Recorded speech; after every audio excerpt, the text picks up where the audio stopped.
Hello friends, we have already discussed the first part of chapter number 4 from our prose section, that is big data, big insights. तो उसके starting के part में हमने discuss किया था बच्चों लोग कि बिग डेटा एनालिटिक्स का मीनिंग क्या होता है. Then children we also spoke about the 3 different advantages or uses of big data analytics. The first one was location tracking. Second वाला था बच्चों to understand the weather patterns. तीसरा था to understand about the health industry. Children, this is going to be the second part of the same chapter. So will focus on what are the other advantages of big data analytics. So as you can see on your screen children, the next and the foremost use that we have here is of banking, finance and trading. Children, most importantly if I tell you one thing कि like आजकल बहुत सारे लोगों को investments करने की आदत होती है. तो लोगों का जो इन्वेस्टमेंट का पैटर्न होता है कि किस तरीके के पोर्टफोलियोज में इन्वेस्टमेंट्स करने हैं, ये डेटा एनालिटिक्स के जरिए स्टडी करते हैं कंपनीज, और इसके जरिए वो लोग अलग अलग प्लान्स रेडी करते हैं इन्वेस्टर्स के लिए. अच्छा, that means like for example observe करना कि लोगों का इन्वेस्टमेंट का पैटर्न क्या है डेटा के जरिए, और फिर उनके लिए नए नए प्लान्स लेके आ जाओ. अच्छा, और इस बिग डेटा एनालिटिक्स के जरिए चिल्ड्रन, ये जितने भी एजेंसीज होते हैं, जितने भी फाइनेंशियल इंस्टीट्यूशंस है, they are able to function very smoothly. Children, banking and the finance sector is another sector जहां पे बिग डेटा का बहुत ज्यादा यूज किया जाता है.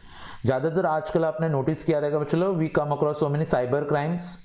आपने देखा रहेगा चलो, बहुत सारे क्रेडिट कार्ड के फ्रॉड्स होते हैं, उनको डिटेक्ट करना होता है.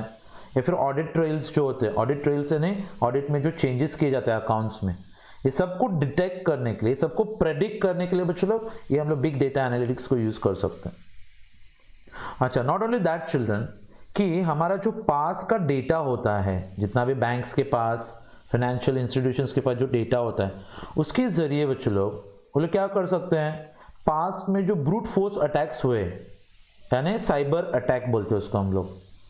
अच्छा, तो बैंक्स इस पास्ट डेटा के जरिए फ्यूचर के अगर कोई ऐसे अटेम्प्ट्स है जहां पे साइबर अटैक होने वाला, उसको हम लोग एडवांस में प्रेडिक्ट कर सकते हैं, और उससे हम लोग साइबर क्राइम्स को भी प्रेडिक्ट कर सकते हैं. अच्छा, अगर कोई माइस ट्रांजैक्शन है, माइस मतलब रॉन्ग ट्रांजैक्शन, रॉन्ग एंट्री हो रहा है, या फिर कभी आपका नेट बैंकिंग का कोई ट्रांजैक्शन फेल होता है, हाँ, तो उनके पास इतना डेटा अवेलेबल होता है चलो पास्ट ट्रांजैक्शंस के जरिए, पास्ट एक्सपीरियंस के जरिए, कि वो ये सब ट्रांजैक्शंस को बहुत अच्छे तरीके से मैनेज कर सकते हैं. ठीक है. और जो भी फॉर एग्जांपल अटैक्स होते हैं, for example sometimes the servers may be down, हाँ, तो banks are able to handle this situations very nicely. अच्छा, अब ये जो बिग डेटा अवेलेबल होता है, उसको यूज करके अपना सिक्योरिटीज एंड एक्सचेंज कमीशन, जिसको चलो हम लोग शॉर्ट में बोलते हैं SEC, they are able to monitor the entire financial markets. Financial markets like could be anything like children, banks होते हैं, कोऑपरेटिव बैंक्स होते हैं, फाइनेंशियल इंस्टीट्यूशंस होते हैं. अच्छा, और उनके अंदर बच्चों अगर कोई इलीगल ट्रेड हो रहा है या फिर कोई सस्पिशियस एक्टिविटीज होते हैं, तो उसको हम लोग क्या कर सकते हैं, कंट्रोल कर सकते हैं. अच्छा, बिग डेटा एनालिटिक्स का जो पूरा का पूरा नेटवर्क आता है बच्चों लोग, ये क्या करता है, नेचुरल लैंग्वेज को प्रोसेस करके जो आने वाले फ्रॉड्स होते हैं या फिर कुछ फ्रॉड होने वाला है, तो उसको हम लोग पहले ही आइडेंटिफाई कर सकते हैं. और आपको पता है बच्चों लोग चिल्ड्रन, अगर हम लोग को एडवांस में पता चलेगा कि अगर कोई फ्रॉड होने वाला है, तो उसको हम लोग क्या कर सकते हैं, कंट्रोल कर सकते हैं. अच्छा, then children we got one area that is termed as high frequency trading. अभी हाई फ्रीक्वेंसी ट्रेडिंग का जो एरिया होता है, इट्स लाइक उसमें बिग डेटा एनालिटिक्स का बहुत ज्यादा यूज किया जाता है आज के डेट पे. Then we have a concept that is called a big data algorithm बोलते हैं बच्चों इसको. अच्छा, इसके जरिए होता क्या है, तो they are basically use for trading decisions. Algorithms are what, data को बच्चों बहुत स्टेप बाय स्टेप सिस्टमैटिकली जो सॉर्ट आउट किया जाता है, उसको हम लोग डेटा एल्गोरिथम्स बोलते हैं. जैसे ट्रेडिंग डिसीजंस कि शेयर मार्केट में कौन सा कंपनी गेन कर रहा है, कौन सा कंपनी लॉस में जा रहा है. अच्छा, कंज्यूमर्स को या फिर इन्वेस्टर्स को कौन से शेयर्स परचेस करने हैं. अच्छा, सपोज फॉर एग्जांपल जो इक्विटी ट्रेडिंग होता है, इक्विटी शेयर्स का, तो it takes on lot of data algorithm, ये जो सिस्टमैटिक अरेंजमेंट होता है, और इसका यूज बच्चों लोग दिन ब दिन बढ़ते जा रहा है. अब ये डेटा कहाँ से इकट्ठा किया जाता है, तो डिफरेंट सिग्नल्स जो कहाँ से आते हैं, सोशल मीडिया, जैसे फॉर एग्जाम्पल न्यूज़ होता है, वेबसाइट्स होते हैं, और इसके जरिए बच्चों हम लोग डिसीजन ले सकते हैं regarding buying and selling, and the decisions are taken in split seconds, मतलब विद इन सेकेंड्स बच्चों लोग people can earn profits and they can suffer losses also. तो ये होता है बच्चों लोग बिग डेटा एनालिटिक्स का यूज कौन से फील्ड में, it's in the field of finance, banking and trade. Then the next one children, as you have heard it, practically आपने देखा है स्पोर्ट्स में इस डेटा को बहुत यूज किया जाता है। अगली बार जब आप क्रिकेट मैच देखते रहोगे और नीचे जैसे आप बहुत सारा डेटा देखते रहते हो, सब प्लेयर का एवरेज बच्चों लोग at the finger click, not only that children, एक अगर प्लेयर एक सेंचुरी मारता है, आउट होता है, किसने कितने विकेट्स लिए थे, किसके नाम पे कितने सेंचुरीज है, किसने कितने रिकॉर्ड्स तोड़ दिए, बच्चों लोग all the data is available there. लेकिन आपको पता है बच्चों ये इतने आसानी से नहीं होता रहेगा, there are so many calculations and recordings that are involved here. इसमें बच्चों बहुत सारा स्टैटिस्टिकल एनालिसिस होता है। इसका मतलब एक बात तो क्लियर है कि over a period of time such a gigantic data has been created. Gigantic is like children huge, and again we come across those words children, if you remember, petabytes and exabytes, जो terabyte से भी ज्यादा होता है बच्चों। तो बहुत सारे मैचेस को इन्होंने रिकॉर्ड किया रहता है। अच्छा, जो प्लेयर्स के ट्रेनिंग सेशंस होते हैं, उनका जो वर्कआउट होता है बच्चों, सब डेटा इनके पास अवेलेबल होता है, और इस डेटा के जरिए एक आध स्पोर्ट्स पर्सन बच्चों लोग अपने खुद के परफॉर्मेंस को भी एनालाइज कर सकता है, Whereas दुनिया का कोई भी दूसरा प्लेयर बच्चों लोग उसके परफॉर्मेंस को भी वो अपने कंप्यूटर के सामने बैठ के एनालाइज कर सकता है। अच्छा, और इसका फायदा क्या होता है कि एक टीम मेंबर, एक प्लेयर अपना खुद का परफॉर्मेंस एनालाइज करके इंप्रूव कर सकता है। वो देख सकता है कि हाँ, मैंने कौन सा बॉल डाला है जब सामने वाले ने 6 मारा है, या फिर मेरे कौन से बॉल पे 4 जाता है, हाँ तो I can improve my performance. और अगर मैं अपना परफॉर्मेंस इंप्रूव करता हूँ तो हमारा टीम का परफॉर्मेंस ऑटोमेटिकली इंप्रूव हो जाएगा। And one more thing children, कोई भी टीम सामने वाले टीम के साथ मैच खेलने से पहले एक दिन पहले बैठ के स्टैटिस्टिकली चिल्ड्रन सामने वाले ओपोनेंट्स को एनालाइज किया जाता है कि कौन से प्लेयर को किस तरीके से अटैक करना है बॉलिंग से, या फिर किस बॉलर को किस तरीके से बैट के साथ हम लोग अटैक करेंगे। अच्छा, और उतना ही नहीं चलो, आपने आजकल नोटिस किया रहेगा ये जितना भी अपना क्रिकेट मैचेस में इक्विपमेंट होता है ना, वो फॉर एग्जाम्पल क्रिकेट का बैट हो, पिच हो बच्चों लोग, या फिर जो विकेट्स होते हैं, ये सब स्पोर्ट्स इक्विपमेंट के अंदर, मतलब जो स्पोर्ट्स इक्विपमेंट उसके अंदर कुछ सेंसर्स लगाए होते हैं बच्चों लोग, दे आर इंक्लूडेड, एम्बेडेड। अच्छा, और फिर वो लोग गेम को एकदम क्लोज क्वार्टर से समझ सकते हैं। अच्छा, तो मतलब फॉर एग्जाम्पल फील्ड का कंडीशन क्या है, मॉइस्चर है, अच्छा बैटिंग के लिए फेवरेबल है क्या, बॉलिंग के लिए, फील्डिंग के लिए फेवरेबल है, अच्छा वहाँ का वेदर क्या रहेगा, अच्छा कौन से इंडिविजुअल ने किस तरीके से परफॉर्म किया था, और हर एक परफॉर्मेंस को हम लोग माइन्यूटली एनालाइज कर सकते। एक आध विकेट जाता है तो आपने नोटिस किया रहेगा, अच्छा अगर सामने बैक साइड में विकेट कीपर ने कैच पकड़ा है, अभी उन लोगों को पता नहीं चलता कि लाइक बॉल टच करके गया है कि नहीं बैट को, तो आपने देखा रहेगा लोग एकदम क्लोजली ऑब्जर्व करते हैं उसको, थोड़ा सा भी टच और फिर स्टैटिस्टिकली वो आउट दिया जाएगा। तो technology and data is being used on a large scale into the sports sector children. अच्छा, next one children is related to advertising. अभी एडवर्टाइजिंग के अंदर डेटा का कितना इस्तेमाल होता है यह भी मैं आपको बता रहा हूँ। And it's I think advertising और एडवर्टाइजिंग एजेंसीज, एडवर्टाइजर्स ये सबसे बड़े प्लेयर्स है, biggest players in this big data analytics. बच्चों लोग नेक्स्ट टाइम जब आप फेसबुक पे लॉगिन करोगे, गूगल यूज करोगे, या फिर ट्विटर यूज करते हो, या फिर कोई भी ऑनलाइन जाएंट जैसे कि आपका यूट्यूब वगैरह आता है, हाँ ध्यान रखना आपके यूज को कोई ना कोई ट्रैक कर रहा है, आप क्या क्या देखते हो, आप कौन कौन से चीजों को सर्च करते हो बच्चों लोग, समवन इज वॉचिंग यू। और जैसे कि मैंने पहले लेक्चर में बोला था, बिग बॉस यानी बिग डेटा कलेक्ट किया जा रहा है। अच्छा, और फिर इंटरनेट जायंट्स होते हैं, ये लोग बहुत सारा डेटा कलेक्ट करते हैं, एनालाइज करते हैं, और फिर वो एडवर्टाइजर्स को पहुंचाया जाता है। और फिर ये लोग क्या करेंगे, फिर अपने एडवर्टाइजिंग कैंपेन्स को यूज करते हैं, हाँ लेकिन टारगेट करने का। बच्चों लोग आपने कभी सास बहू के सीरियल के बीच में कोई मतलब ऐसे जगवार या फिर एग्जाम्पल के लिए रॉल्स रॉयस का ऐड नहीं देखा रहेगा, क्योंकि बच्चों लोग वो टारगेटेड ऑडियंस होती नहीं।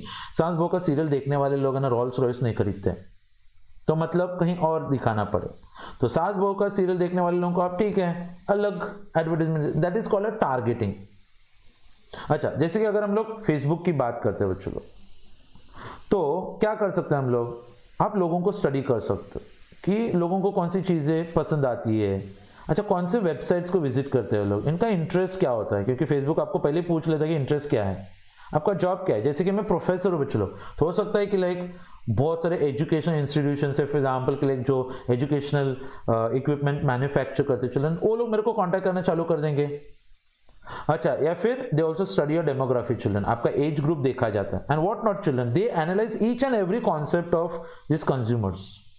और ये फेसबुक पे बच्चों जो इतना सारा डेटा सॉर्ट आउट किया जाता है बच्चों लोग, हाँ, तो बिग डेटा इसको एनालाइज करके इसको एडवर्टाइजर्स को प्रोवाइड करते हैं। और गूगल के साथ में भी तो सेम है बच्चों लोग, हो सकता है कि लाइक नेक्स्ट टाइम गूगल पे जाके आप हर एक क्लिक करोगे वो उनको कुछ इंफॉर्मेशन बता रहा है, it will provide different results. अच्छा, और अगर आपने फिर एक एडवर्टाइजिंग कैंपेन किया है, lead is like for example hint, एक आध व्यक्ति को जो हम लोग कस्टमर बना सकते हैं, इसका मतलब वो लीड मिला है मेरे को, अच्छा ये बंदा कार खरीदने वाला, ये लीड मिलता है, फिर हम लोग उसको कांटेक्ट करके बच्चों उसको कस्टमर में कन्वर्ट करते हैं।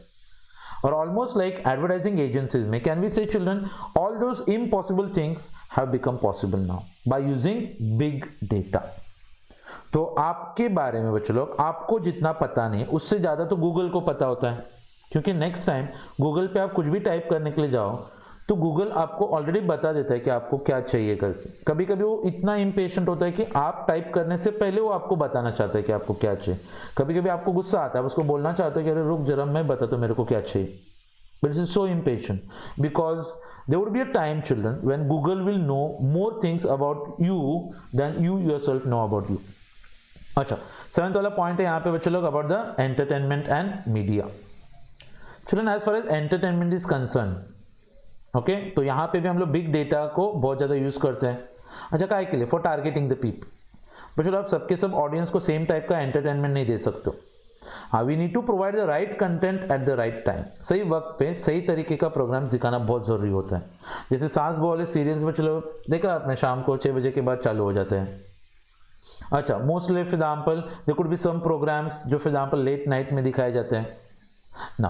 आपके पास के व्यूज और आपके ऑनलाइन बिहेवियर के जरिए वो लोग आपको बच्चों लोग मूवीज प्रोग्राम्स का रिकमेंडेशंस दे सकते हैं। और ज़्यादातर आपको पता है ये जो नेटफ्लिक्स होता है, ये यूट्यूब होता है, ये इसको बहुत ज़्यादा यूज़ करते हैं और ज़्यादा रेवेन्यूज कलेक्ट करने की कोशिश होती है इसके जरिए बच्चों लोग। जैसे नेटफ्लिक्स पे जैसे आप रजिस्टर करते हो तो आपने कभी नोटिस किया है क्या, वो लोग आपको स्टार्टिंग में ना 2-3 मूवीज को क्लिक करने के लिए बोलते हैं। पहले आपको लैंग्वेज आप कौन सा प्रीफर करते हो, अच्छा, फिर बाद में बोलेंगे इसमें से 3 मूवीज को क्लिक करना। वो मूवीज को देख के उनको पता चलता है कि आपको कौन से टाइप के मूवीज अच्छे लगते हैं। एक आध दिन मॉर्निंग में आपने नेटफ्लिक्स पे एक आध मूवी देखा तो बाद में आप उसको ओपन करके देखना, नीचे आता है बच्चों लोग क्या, just because you watch this movie we have got recommendations for you, ये देखो ये मूवीज आपको अच्छे लगेंगे। देखा, एक मूवी के आपने देख लिया, उनको पता चल गया कि आपका इंटरेस्ट क्या है। तो इमेजिन करना मतलब इसके पीछे कितना सारा डेटा कलेक्ट किया जाता है। और ये मूवीज वाले ही नहीं बच्चों लोग, आजकल जो टीवी पे प्रोग्राम्स दिखाते हैं ना, टेलीविजन ब्रॉडकास्टर्स, हाँ, तो वो लोग भी अपने व्यूवर्स को सेगमेंट करते जा रहे हैं, उनका डेटा कलेक्ट करने का। अच्छा, और फिर अलग अलग प्रोग्राम्स पे अलग अलग एडवर्टाइजमेंट। आपने कभी नोटिस नहीं किया रहेगा बच्चों लोग, आप एक आध रियलिटी शो देखते हो, उस टाइम पे कुछ अलग एडवर्टाइजमेंट दिख सकते हैं आपको। एक आध फॉर एग्जाम्पल क्विज शो है, उस टाइम पे कुछ बॉर्नवीटा वगैरह ऐड दिखा सकते हैं आपको। सिंपली फॉर एग्जाम्पल कि लाइक एक आध कोई ऐसा प्रोग्राम है जो मेडिकल से रिलेट करता है, उस टाइम पे आपको अलग एडवर्टाइजमेंट्स दिखेंगे।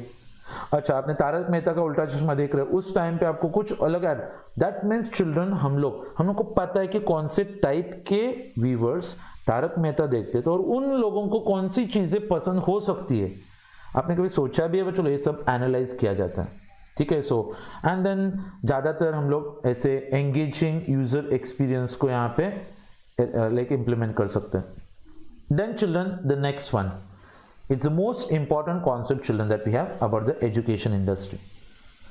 हमारा जो education industry है, it's like big data has inundated is like filled, overwhelmed बोलते हैं उसको। inundated का मतलब क्या है? overwhelmed। किसको भर के रखा है? एजुकेशन इंडस्ट्री को पूरा भर दिया है। और आपने नोटिस किया रहेगा हमारा पहले का जो एजुकेशन सिस्टम था, एजुकेशन इंडस्ट्री था, और आज का हमारा जो एजुकेशन इंडस्ट्री चिल्ड्रन, इसमें जमीन आसमान का फर्क देख सकते। There is a revolution children, there is a transformation that has taken place. बच्चों, आज बिग डेटा एनालिटिक्स के जरिए हमारे पास स्टूडेंट्स के बारे में बहुत सारा इंफॉर्मेशन होता है, उनका स्टडी पैटर्न क्या है, एंड वी कैन, और ये स्टडी पैटर्न उनके इंडिविजुअल स्टूडेंट्स को स्टडी करके we can children prepare customize and dynamic learning programs. बड़ा कस्टमाइज मतलब हर एक स्टूडेंट के लिए कुछ अलग। वो जो हम लोग सिस्टम अपनाते हैं ना, वन साइज फिट्स ऑल, मतलब सबके लिए सेम। आइंस्टाइन ने कभी बोला था कि इफ यू जज a fish by its ability to climb a tree then it will spend entire life thinking that it is stupid. एक फिश की काबिलियत अगर आप इसे तय करते हो कि वो पेड़ के ऊपर चढ़ सकता है क्या नहीं चढ़ सकता है, तो पूरा जिंदगी बचलो इसी बात में बिताएगा कि मैं पागल हूं। क्यों? उसको ट्री के ऊपर चढ़ने को नहीं, लेकिन उसका एबिलिटी नहीं। वैसे बचलो हर एक बच्चे की काबिलियत अलग होती है। So we need to understand each every individual student और इंडिविजुअल रिक्वायरमेंट के हिसाब से उसको पूरा मतलब उसका जो कॉम्प्रिहेंशन लेवल है वो अलग होता है हर एक स्टूडेंट का। हाँ, तो हम लोग बच्चे लोग जो कोर्स होता है, स्टडीज होता है, उसको डिजाइन कर सकते हैं कौन से बेस पे? According to the requirements of the students. अच्छा, और ये जो बिग डेटा हमारे पास अवेलेबल होता है बच्चों लोग, तो उससे हम लोग स्टूडेंट्स के चॉइसेस, हाँ बच्चों को क्या क्या डिफिकल्टीज फेस हो रहा है, and we can also collect information regarding their career choice या फिर उनके अंदर क्या क्या स्पेशलिटीज है। अच्छा, उतना ही नहीं बच्चों, हम लोग बच्चों के रिजल्ट्स को भी एक्सेस कर सकते हैं। अच्छा, स्टूडेंट्स के प्रोग्रेस को हम लोग प्रेडिक्ट कर सकते हैं, गॉज कर सकते हैं। अच्छा, उतना ही नहीं, आजकल हर एक स्कूल के अंदर आपको पता है एक एचआर डिपार्टमेंट होता है, और ये एचआर डिपार्टमेंट करता क्या है? वो चलो उनके पास बच्चे का, आपने जब से उस स्कूल में एडमिशन लिया था तब से आप वहां से जब एग्जिट लेते हो चलो फेयरवेल के साथ, तब तक आपने क्या किया, पूरा डेटा होता है बच्चों। अगर आप उनको पूछोगे ना कि हर एक साल मैंने सेकंड सेमेस्टर में हिस्ट्री के सब्जेक्ट में कितने मार्क्स स्कोर किए थे, बच्चों लोग एक क्लिक और डेटा आपके सामने होगा। उसने कितना प्रोग्रेस, उसका प्रोग्रेस चार्ट क्या होता है। Children, all the information is available with the schools and colleges, and we can also understand its strengths and weaknesses, और वीकनेसेस पे हम लोग फोकस कर सकते हैं, स्ट्रेंथ्स को और ज्यादा मजबूत कर सकते हैं। अच्छा, और फिर बच्चों लोग एप्टीट्यूड टेस्ट वगैरह कंडक्ट करके उसका ओवरऑल रिपोर्ट देख के फिर हम लोग एक आध बच्चे को उसके करियर के लिए गाइड कर सकते हैं, ठीक है, based on his mental makeup और उसके एबिलिटीज क्या है ये देख के। And children, one more thing that you need to understand here, कि अगर हम लोग एक स्टूडेंट को उसका इन डेप्थ स्टडी करते हैं तो सीधी सी बात है कि हम लोगों को एजुकेशन इंडस्ट्री की जो बोलते हैं कि इनसाइट्स है, इनर थिंग्स है, उसको हम लोग बहुत अच्छे से स्टडी कर सकते हैं। एंड वेरी इंपॉर्टेंटली चिल्ड्रन, फिर हमारे देश में, हमारे दुनिया में जितने भी एजुकेशनल इंस्टीट्यूशंस है उसको ऑपरेशनल एफिशिएंसी बढ़ा सकते हैं हम लोग, और उनका जो काम करने का तरीका है उसको भी इंप्रूव कर सकते हैं। और इससे क्या होगा बच्चों, सिंपल सी बात है, प्रोग्रेस ऑफ ओवरऑल स्टूडेंट्स, और फिर ओवरऑल प्रोग्रेस ऑफ स्टूडेंट्स। और ये जो हमने सबको एक ही साइज में फिट करने का फॉर्मूला अपना के रखा है ना, जैसे कि फॉर एग्जाम्पल के लाइक ना 50 एनिमल्स को आप एक आध पेड़ के नीचे इकट्ठा करोगे, बोलोगे चढ़ो पेड़ के ऊपर, चलेगा नहीं। तो फिर 50 स्टूडेंट्स को एक ही क्लासरूम में बिठा के बोलोगे चलो पढ़ो मैथ्स, चलेगा नहीं, क्योंकि उसमें बच्चे लोग 10 लोग ऐसे बैठे रहेंगे जो आगे जाके आर्ट्स पढ़ने वाले, 15 लोग ऐसे बैठे जो हो सकता है कि फॉर एग्जाम्पल कुछ साइंटिफिक रिसर्च करने वाले, 10 लोग ऐसे बैठे रहते बच्चे लोग वहाँ पे जो पेंटिंग्स करने वाले। तो फिर सवाल आता है कि लाइक सबको मैथ्स पढ़ के क्या मतलब। या ऐसे भी होता है बच्चे लोग, जैसे कि एक डॉक्टर ने 50 पेशेंट्स को एक रूम में इकट्ठा करके बिठाया, बोले तेरे को क्या हुआ है, बुखार है, तेरे को क्या हो रहा है, सिर दर्द, तेरे को क्या हो रहा है, पैर दर्द कर रहा है, बोले ठीक है सब लोग ये टैबलेट ले लेना, खा लेना, सब लोग ठीक हो जाओ। चलता है? नहीं चलता है। तो फिर सबको एक एजुकेशन कैसे चलेगा? हाँ, तो ये बिग डेटा एनालिटिक्स के साथ में हम लोग क्या कर सकते हैं, हर एक स्टूडेंट को एनालाइज करके उसका जो रिक्वायरमेंट है, उसका जो मेंटल मेकअप है, उसकी जो एबिलिटी है, उसके बेस पे उसको पढ़ा सकते हैं हम लोग। अच्छा, and finally children, the last paragraph deals about different benefits of big data. जैसे यहाँ पे लिखा है बच्चों लोग साइंटिफिक रिसर्च या फिर जोग्राफिकल जो फेनोमेना होता है, with its like a cyclone, बारिश की बात हो, अर्थक्वेक्स होते हैं बच्चों लोग, high tide, low tide, all is done with data. तो नेक्स्ट टाइम, जैसे कि अभी रिसेंटली मैंने एक रिपोर्ट पढ़ा था जहाँ पे लिखा था कि लाइक 21st सेंचुरी खत्म होते होते इंडिया का टेम्परेचर बच्चों 4 डिग्री सेल्सियस से बढ़ने वाला है। आप देख सकते हो उसके पीछे कितना डेटा अवेलेबल रहेगा। या फिर कोई साइक्लोन आने वाला रहता है बच्चों लोग, मिनट टू मिनट वो लोग आपको अपडेट दे सकते हैं कि लोग वो साइक्लोन कहाँ पे कब तक कहाँ पे पहुंचेगा। और उतना ही नहीं बच्चों लोग, गवर्नमेंट का जो पूरा मशीनरी है, जैसे ग्राम पंचायत से लेकर, आप एक ग्राम पंचायत में जाओगे आपको ऑनलाइन सर्टिफिकेट्स मिलते हैं, आपको बर्थ सर्टिफिकेट बनाना है, डेथ सर्टिफिकेट बनाना है, या फिर एग्जाम्पल के लाइक एक मतलब दुनिया के किसी भी कोने से आप गवर्नमेंट के किसी भी सर्विस को एक्सेस कर सकते हो। सो क्या हम लोग फाइनली ऐसे बोल सकते हैं बच्चों लोग कि ये बिग डेटा जो है हमारे हाथ में है एक जिनी, जैसे अलादीन का चिराग उसमें से निकला हुआ जिनी, आप उससे जो चाहे वो करा सकते हो। अभी सवाल ये आता है कि हमारे ऊपर डिपेंड करता है कि इस जिनी का हम लोग मैक्सिमम यूटिलाइज करेंगे काहे के लिए, for the benefit of Mankind, इस दुनिया के फायदे के लिए हम लोग ये डेटा को यूज करते हैं, क्योंकि जिनी का कुछ लोगों को गलत इस्तेमाल भी करना आता है, तो फिर इससे जो रिजल्ट निकलेंगे वो चलो वो ह्यूमैनिटी के लिए फिर मैनकाइंड के लिए अच्छे नहीं रहेंगे। So we want to make the optimum use of this big data and we are going to benefit the entire mankind. So children, that's all about the big data, big insights. We'll be meeting again. ठीक है, अभी जैसे जैसे lectures चलेंगे आगे मैं आपको थोड़ा स्टडीज़ के बारे में भी गाइड करते रहूँगा, कैसे करना है आपको, क्या क्या मेथड्स अपनाने हैं। But I think next lecture will begin with that and will meet again in the next lecture with the poetry section. Till then, bye everyone, thank you, stay home, stay safe, take care, bye.